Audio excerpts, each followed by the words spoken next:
اور اس کو کتنا ہی ڈرایا جائے، کتنی ہی لالچ دی جائے، اس کی زبان پر ایک ہی جملہ ہو، میں سب کچھ کر سکتا ہوں مگر مصطفیٰ سے بے وفائی نہیں کر سکتا۔ اس وقت ہم سب کے لیے سب سے بڑا چیلنج نئی نسل کے ایمان کو بچانا ہے۔ میں صرف 10 منٹ آپ کے سامنے حاضر ہوں، اور ان 10 منٹوں میں صرف اس بات کا احساس دلا کر کہ اس وقت مسجدوں میں مکاتب کا سسٹم کتنا ضروری ہے، وہ احساس دلا کے میں آپ کے سامنے سے رخصت ہو جاؤں گا۔ کسی بھی قوم کو اگر اس کے مذہب سے دور کرنا ہے تو ایک دن میں دور نہیں کیا جا سکتا، اس کے لیے تھوڑا سا وقت لگتا ہے، پلاننگ کرنی پڑتی ہے، محنت کرنی پڑتی ہے۔ 3 نسلوں کو توجہ کے ساتھ سنیں ہیں، 3 نسلوں کو 3 جنریشنز، 3 نسلوں کو اگر آپ ان کے مذہب سے دور رکھنے میں کامیاب ہو گئے تو 4تھی نسل مذہب بھول جائے گی۔ سوشل میڈیا کی وجہ سے جب سے انٹرنیٹ کا زمانہ آیا ہے، ایک نسل ہماری تیار ہو چکی ہے جو دین سے بہت دور بھی ہے اور دین بیزار بھی ہے۔ دین ان کی پرائیویٹی میں نہیں ہے، دین ان کی ترجیح میں نہیں ہے۔ یہاں حافظ جی دعائیں سکھا سکتے ہیں مگر عمل کرانا تو ان کے ماں باپ کی ذمہ داری ہے۔ اگر گھر میں وہ ماحول نہیں ہے تو یہ محنت بیکار ہو جائے گی۔ سب سے اہم اور سب سے پہلی درسگاہ اسکول اور یونیورسٹی ماں کی گود ہے، بلکہ آپ قرآن پڑھیں گے تو حیرت میں پڑ جائیں گے کہ قرآن مجید میں اللہ تبارک و تعالیٰ نے بار بار بچہ کس کس مرحلے سے گزر کے تیار ہوتا ہے اس کا ذکر کیا ہے۔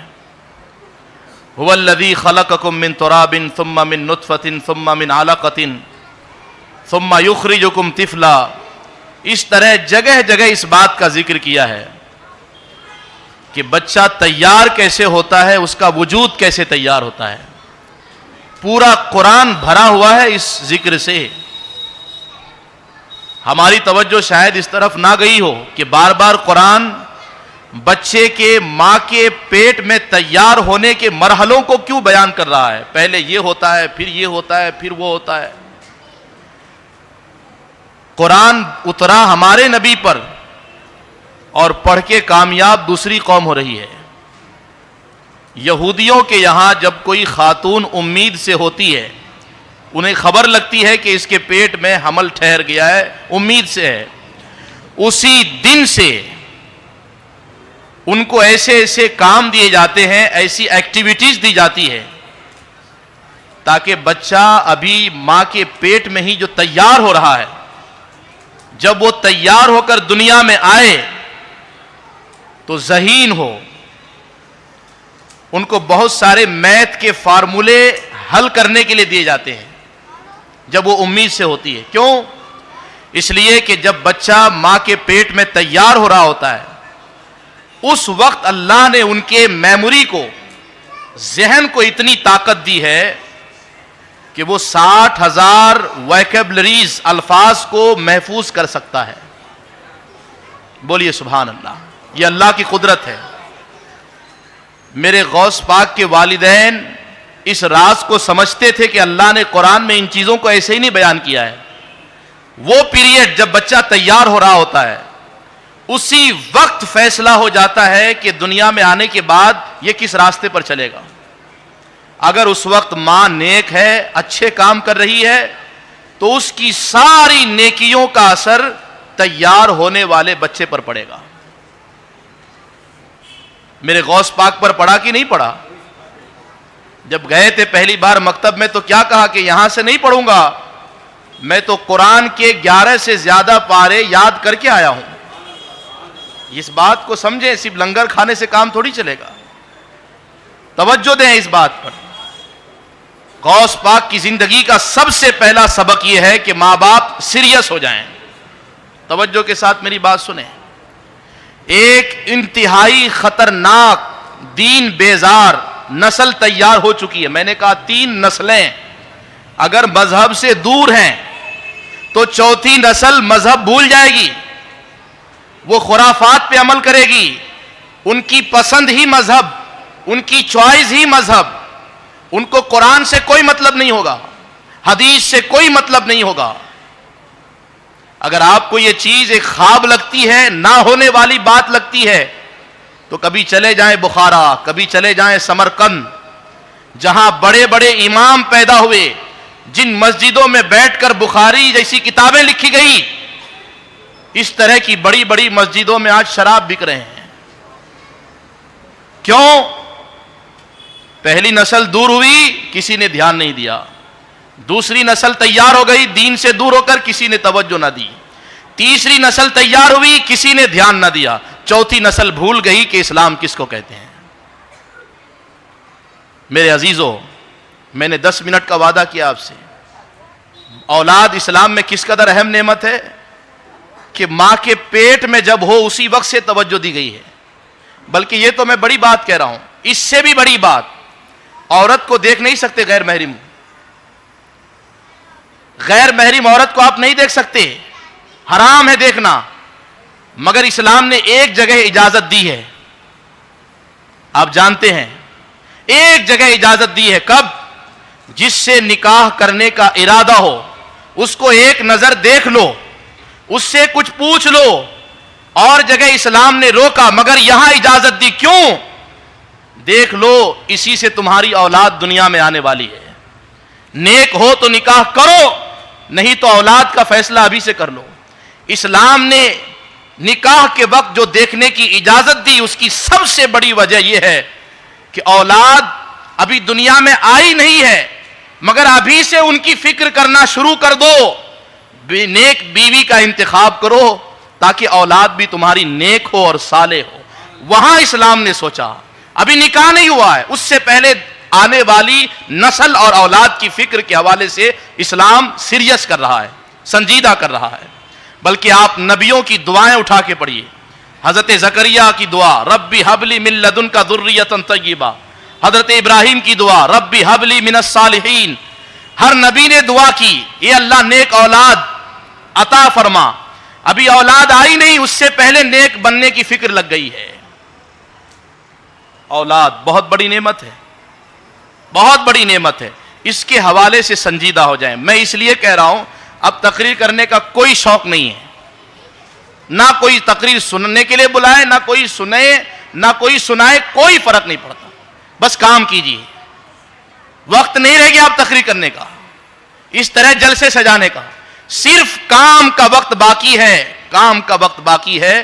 اگر کام کر لے گئے تو کچھ لوگوں کا ایمان بچانے میں کامیاب ہو جائیں گے، نہیں تو شاید آنے والے وقت میں افسوس کرنا پڑے.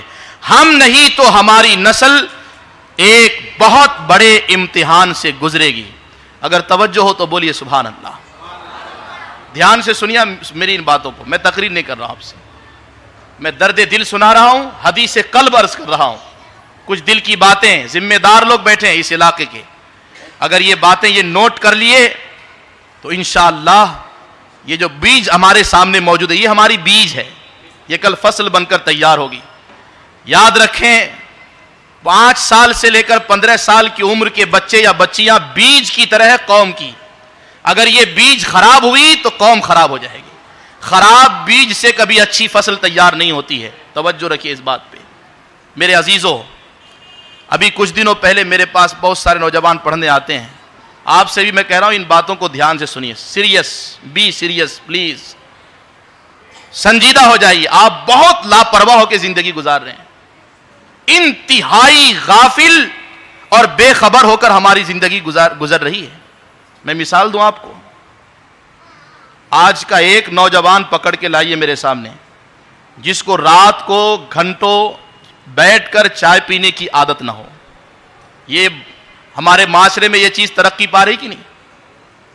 میں نے جوانوں سے کہا آپ اس کو معمولی سمجھتے ہو, پیٹ کی شہوت کو معمولی سمجھتے ہو؟ انسان کو برباد کر دیتی ہے پیٹ کی شہوت اگر وہ کنٹرول نہ کرے تو. میں نے کہا 2 گھنٹہ جوڑو, کچھ تو پوری پوری رات بیٹھ جاتے ہیں, میں صرف 2 گھنٹے کی بات کرتا ہوں. 2 گھنٹے کو 60 سال میں جوڑو. بیٹھ کے انہوں نے جوڑا, 5 سال نکلے. میں نے کہا ہمت ہے اللہ کی بارگاہ میں جواب دینے کی کہ 5 سال 1 کپ چائے میں تم نے ختم کر دیے؟ جواب دے پاؤ گے؟ دھیان رکھنا اس بات پہ. ہماری زندگی تو اتنی قیمتی ہے صاحب کہ میں کیا بتاؤں, ایک ایک سانس قیمتی ہے, ایک ایک سیکنڈ قیمتی ہے. ہم اس کو ضائع کر رہے ہیں. ایک سانس جس نے غفلت میں گزاری اس نے سونے سے زیادہ قیمتی چیز کو گٹر میں پھینک دیا.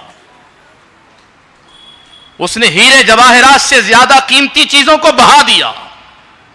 ذرا دھیان دینا, ہر انسان 8 گھنٹے سوتا ہے کہ نہیں؟ کم سے کم سوتا ہے. امام غزالی فرماتے ہیں اگر 8 گھنٹے بھی سو تو تمہارے 25 سال صرف نیند میں ختم ہو جاتے ہیں. کبھی آپ نے اس طرح کیلکولیٹ کیا اپنی زندگی کو؟ دھیان رکھنا اس بات پہ. 5 سال چائے پینے میں چلے گئے, 25 سال نیند میں چلے گئے, 30 سال 15 سال بالغ ہونے میں لگتے ہیں, 45 سال لگے کہ نہیں لگے؟ بچے کتنے سال؟ حضور نے فرمایا اعمار امتی ما بین 70 و 60 واقلہم من یجوز ذالک. میری امت میں اکثر لوگوں کی عمر 60 سے 70 کے درمیان ہوگی, جیسا کہ ہم دیکھ رہے ہیں. بہت کم لوگ اس کو پار کر پائیں گے. 45 سال تو ختم ہو گئے, اس میں ہم کچھ نہیں کیے اللہ کے لیے. بچے کتنے سال؟ بڑھاپے کے 15 سال. بڑھاپے کے 15 سال بچے. کیا کرنا چاہتے بڑھاپے میں؟ بڑھاپا عبادت کی عمر نہیں ہے, بڑھاپا دعا کی عمر ہے, بڑھاپا اللہ کی رحمت طلب کرنے کی عمر ہے, جوانی عبادت کی عمر ہے.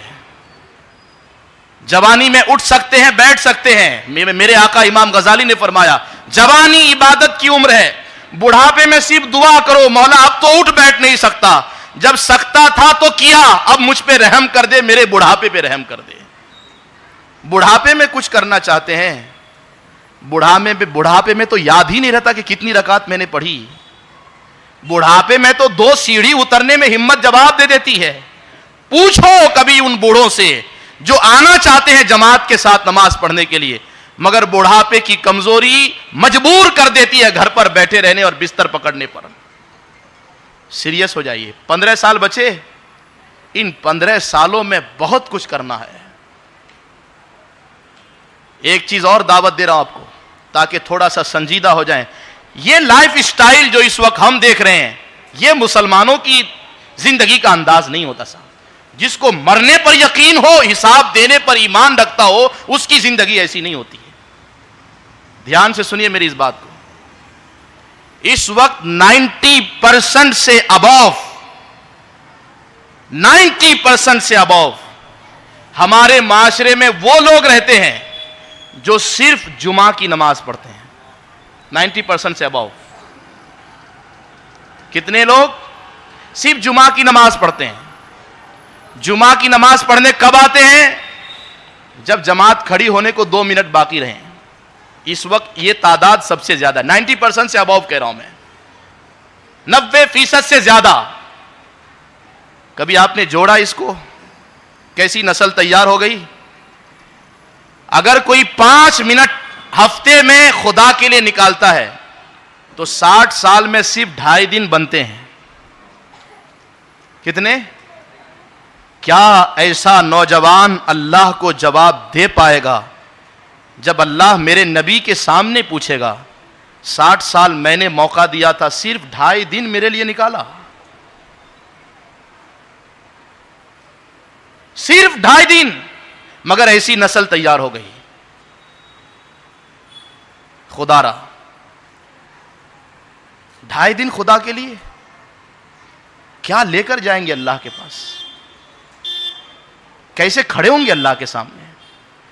آپ سوچئے, پاؤں کے نیچے سے زمین کھسک نہیں جائے گی؟